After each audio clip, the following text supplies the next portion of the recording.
قدرمن عزیزانو ښه راغلاست او هرکلی درته وایم د سهارنۍ خپرونې دوام ته او د سهارنۍ خپرونې په دوام کې د لارښود په برخه کې یو او له نیکه مرغه دروند استاد د ښوونې او روزنې متخصص ښاغلی استاد بسم الله عابد صاحب راسره په خپرونه کې دی او د ښوونیز او روزنیز مسیر یا ډګر په تړاو ورسره خبرې اترې کوو. جناب استاد سلام، صبحتان بخیر و بسیار زیاد خوش آمدید. و علیکم السلام و رحمت الله و برکاته. شیرزای صاحب صبح شما بخیر، موفق و کامیاب باشین. ممنونتان جناب استاد که دعوت ما رو پذیرفتین و آمدین در برنامه. جناب استاد به این آغاز بکنیم از این که تدریس چی هست و پروسه درسی چگونه صورت میگیرد؟ بسیار سوال خوب و جامع. تدریس خودش اگر اینطور ما و شما یک تعریف ساده برش قائل باشیم، همیشه در لغت تدریس درس دادن نمیگیم یا ما کسی را آموزش دادن، یک چیزی را برش فهماندن و یاد دادن. اما در اصطلاح تدریس علمای تعلیم و تربیت تعریف های مختلف کردن. یک تعریف سادهش است میگه شناخت و راهنمایی شاگردان به شکل گروپی و انفرادی که شاگردان را بشناسیم، درس و تعلیم هم بیتی، هم به شکل انفرادی و هم در مجموع و در گروپ و در داخل صنف. و یا ایتو یک تعریف دیگر هم برش میکنن، میگن یک سلسله فعالیت های منظم آموزشی است که او روی یک پلان طرح میشه و از طرف معلم در صنف تطبیق میشه به خاطر آموزش دهی شاگردان. بله. ولی که پروسه تدریس چگونه صورت میگیره و چی وقت صورت میگیره، لازم است که یک مسئله خیلی مهم یادآوری کنیم. تدریس از 4 عنصر مهم ساخته شده. هرگاه یکی از 4 عنصر نباشه تدریس خرچدار میشه و گاهی هیچ تدریس صورت نمیگیره. این 4 عنصر تدریس اول معلم است. اگر در یک صنف معلم وجود نداشته باشه کی تدریس کنه؟ در قدم دوم یک عنصر مهم دیگه تدریس شاگردان می باشه. اگر شاگردان نباشه معلم به کی تدریس کنه؟ بله. در قدم سوم معلم هم حاضر باشه، شاگردان باشه. متد و طریقه و روش مهم است. حاکمیت معلم مهم است که استاد بالای پروسه و طرز العمل تدریس حاکم باشه. اگر استاد نفهمه نتانه باز هم مشکل پیدا میشه. زمانی که معلم در قدم سوم با متدولوژی، با روانشناسی، با اصول تدریس آشنا بود، با فن تدریس آشنا بود، تدریس دیگه موفق میشه. و نکته چهارم مواد درسی می باشه یا مواد مفید درسی می باشه. فرض کنین کتاب نباشه، کتابچه نباشه، میز و چوکی نباشه، صنف نباشه، تخته نباشه، چگونه تدریس صورت بگیره؟ یکی چگونه تدریس صورت میگیره؟ تدریس زمانی صورت میگیره که همزمان این 4 عنصر موجود باشه.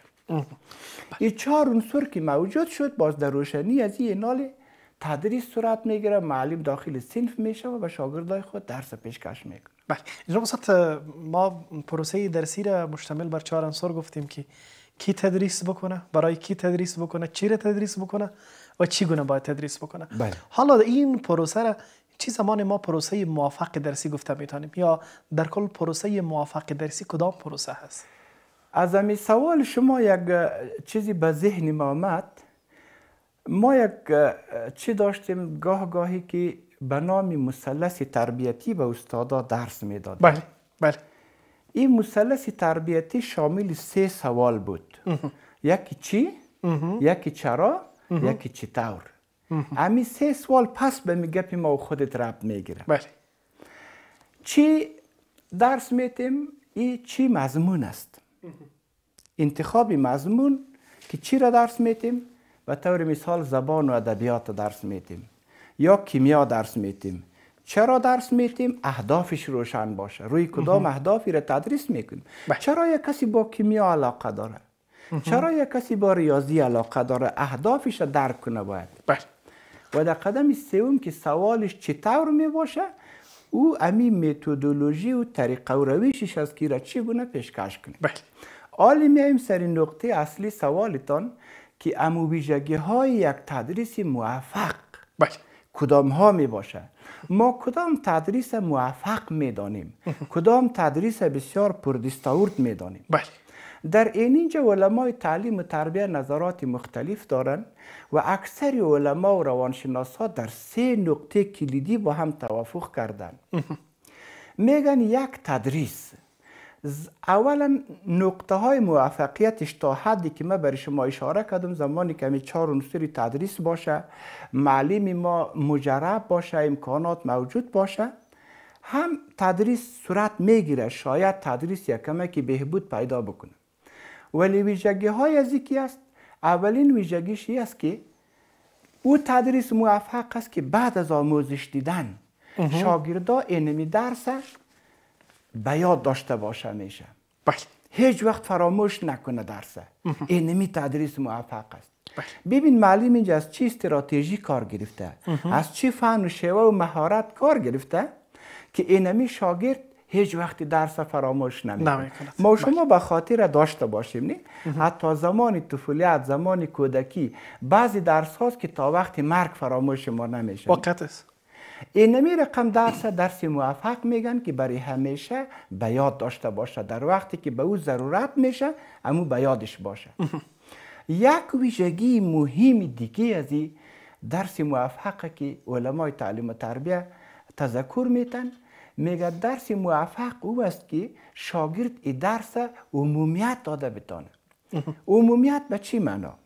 سعی کنین زمانی که شاگرد مکانیک یاد نگیره، زمانی که شاگرد حفظی یاد نگیره، زمانی که شاگرد معنادار یاد بگیره، زمانی که طبق تکسانومی یا طبقه بندی بلوم شاگردا درس تحلیل کنه، درس تطبیق کنه، درس ارزیابی کنه، یعنی درسی است که ایره شاگردا باید چی کنه؟ عمومیت بیته. یعنی ارتباط با همه ابعاد داده بتونه. عمومیت به چی معنا؟ من برای شما یک مثال خیلی واضح میگم. زمانی که شاگرد در مضمون لسان نان نوشته کده تانیست، کچالو هم نوشته کده بیتانه، تلویزیون هم نوشته کده بیتانه، پرده هم نوشته کده بیتانه، میز هم نوشته کده بیتانه. ایتونه که مکانیک تنها نان یاد گرفته، تنها ناک یاد گرفته، تنها آلو را یاد گرفته. عمومیت دادن نیست که همی سواد انکشاف بیته، درک کنه، همه چیز نوشته کده بیتانه. این باسواد شدن از می خاطر است. ببینید در قرآن عظیم الشان وقتی که ما از الف و ب و ت و س شروع میکنیم که یک شاگرد باز به شکل ایجگی ما همی کلمات با هم حروف جنگ میتیم و بالاخره روانخوانی برش درس میتیم. کل قرآن برش درس نمیتیم نه؟ یک پاره دو پاره را که میخوانه ما و شما یک اصطلاح داریم میگه ماشاءالله خودش رو کرد، اما تو دیگه خوانده میره. اینمی درس عمومیت دادن اینمی تو معنا را داره که وقتی که یک چیزی را یاد گرفت این با دیگر چیزا رابطه بیته.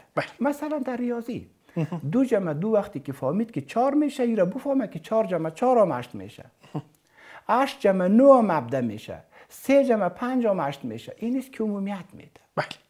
یعنی تدریس موفق ویژگی دومیشی است که این را چی کنه؟ عمومیت داده بیتان. و نقطه موفقانه سومیش چی است که ما متاسفانه اکثر این را نداریم، اما درس در زندگی عملی مورد استفاده قرار میده.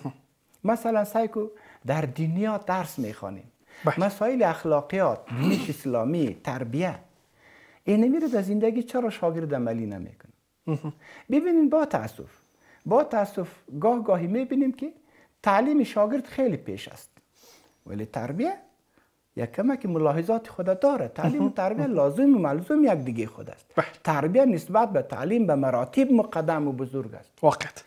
از این لحاظ است که اگر رونمونجه امی چیزی را که آموخته به این عمل بکنه، این در وجود شاگرد یک تغییرات میاره، ذهنیت دیر مثبت میسازه، طرز تلقی دیر در جهت مثبت تغییر میته، شاگرد خوب میشه.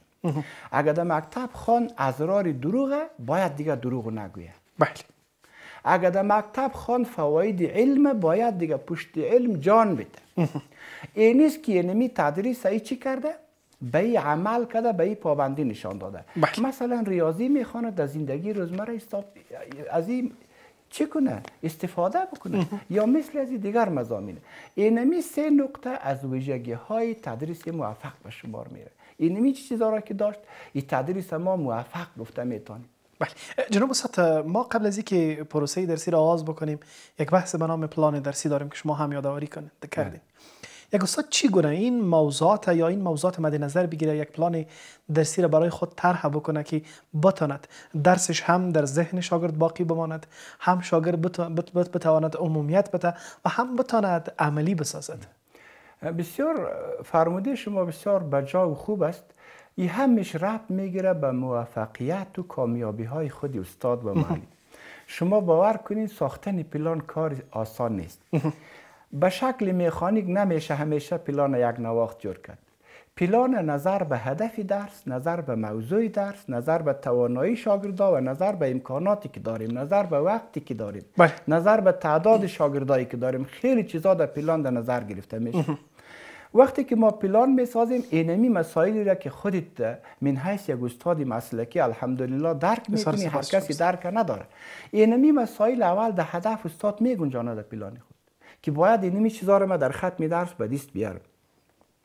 در قدم دوم وقتی که استاد پلان خود میسازه، در روش ها، در فعالیت های صنفی خودش سنجش میکنه که امیش درس اگر ما به شکل لکچر بیان کنم، یا اگر به شکل سوال جواب بیان کنم، یا اگر به شکل تکرار و مشق و تمرین بیان کنم، یا اگر در سر شاگردا کاری گروپی کنم، اگر می درس در صنف یا را بیرون ببرم سیر علمی کنم، اگر در لابراتوار کدامش نتیجه بالاتر داره، این همونجا استاد در پلان در نظر میگیره. هرگاه اینمی روش ها را که به کار برد، اونمو درسی است که شاگرد را خوب یاد میگیره، دیگه فراموش نمیکنه، عمومیت داده میتونه.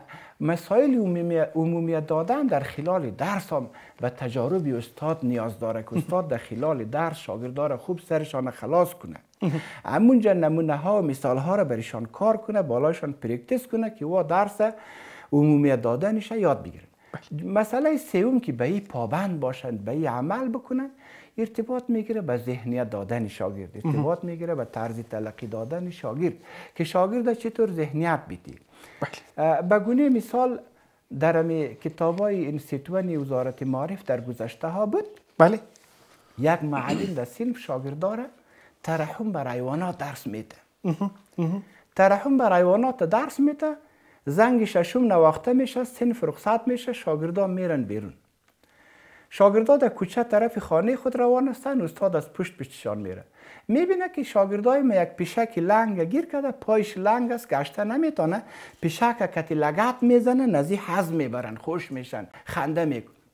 استاد بسیار به قهر میشه که تو سعی کنه بر از اینا ترحم بر حیوانات درس دادم و اینا پیشک آزار میدن. اینجا باز علمای تعلیم و تربیه این مسئله را تحلیل میکنه که مشکل خیلی کجا بود. سعی کو طرز تلقی شاگردا را خوب تغییر دادن نتانسته بود استاد. میگفت بچه‌م هر حیوانی را که دیدی سرش رحم کنی، وش کنی، آزار ندی. ما شما امروز ترحم بر حیوانات خوانیم، احترام والدین میخوانیم، باید معلم برش تلقین کنه، گوشزد کنه که بعد از این به والدین احترام میکنی، احترام بزرگا، کمک و همکاری. این چیزا به مو ذهنیت دادن استاد ربط میگیره که همینطور یک ذهنیت برای شاگردا بده. آموزش یادگیری تنها انتقال دانش نیست، دانش و علم هم انتقال بده برش، مهارت و توانمندی شاگردان بالا ببر که کار بکنه و ذهنیت خوب و مثبت هم برش بده که در جهت مثبت رشد بکنه. بسیار عالی. جناب استاد، در هر روند، در هر پروسه و در هر مسلک ارزیابی خودی یکی از مهمترین اصول هست که شخص باید خود را ارزیابی بکند. یک استاد با استفاده از این سه مؤلفه تدریس موفق چقدر میتونه خود را خوب ارزیابی بکنه که آیا من استاد موفق هستم که پروسه درسی را با استفاده از سه روش موفقانه پیش بردیم یا خیر؟ بسیار خوب. همین زمانی که معلم صاحبای موفق پلان درسی جور میکنن، باز مرحله سوم پلان جزء آخریش بعد از ارزیابی درس و خلاصه درس کار خانگی می باشه. باز زیر اونمو امونجا یک ستون داره، اونمونجا ملاحظات یا به اصطلاح بعضی یادداشت ها استاد که خود می داشته باشه. اول استاد خود از خلال درس خود وقتی که در ختم درس شاگردار ارزیابی کرد، اونمونجا هدفی را که در پلان قبل نوشته کرده بود میبینه که من چقدر به می هدف رسیدم، چیزایی را که توقع داشتم چقدر به دست آمده. یک رمز موفقیتش اینجا معلوم میشه. یک چیزی که اگر احیانا یک چیزی کمبود بود، در بعضی مسائل خودش قناعتش فراهم نشده بود، باز اینجا استاد میتونه که در پلان فردا او را در نظر بگیره، در وجود خود یک تغییرات بیاره. از طرف دیگه ما در تعلیم و تربیه یک اصطلاح داریم به نام ریفلکتیو ژورنال یا تفکر انعکاسی. این برای هر انسان، برای هر کس ضرور است. ما یک زمان این را در محاسبه نفس به کار می بردیم. برای خود یک تقسیم اوقات و تایم تیبل جور می کردیم که آیا من امیم روز تا شام تیر کردم، کدام اعمال نیک انجام دادم، کدام خوبی ها از پیش من ماند، نمازهای من به جماعت بود، درس خواندم، قرآن شریف تلاوت کردم، صدقه دادم، به مردم احسان کردم. باز آدم که خود اینجا فکر کنه پیش خود میفهمه که نقاط ضعف ما در کجا بود. در اینمی ژورنال انعکاسات یک چند سوال گنجانیده. مثلا استاد از خود سوال کنه وقتی که درس خلاص کرد، آیا همین درس من امروز موفق بود؟ من خودم از این راضی هستم؟ اگر موفق بود چرا؟ عامل موفقیتش چی بود؟ چی کارکردهای من را موفقانه ساخته بود؟ و همچنان میتونه استاد با خود فکر کنه که آیا همین درس مرا امروز کل شاگردها یاد گرفت؟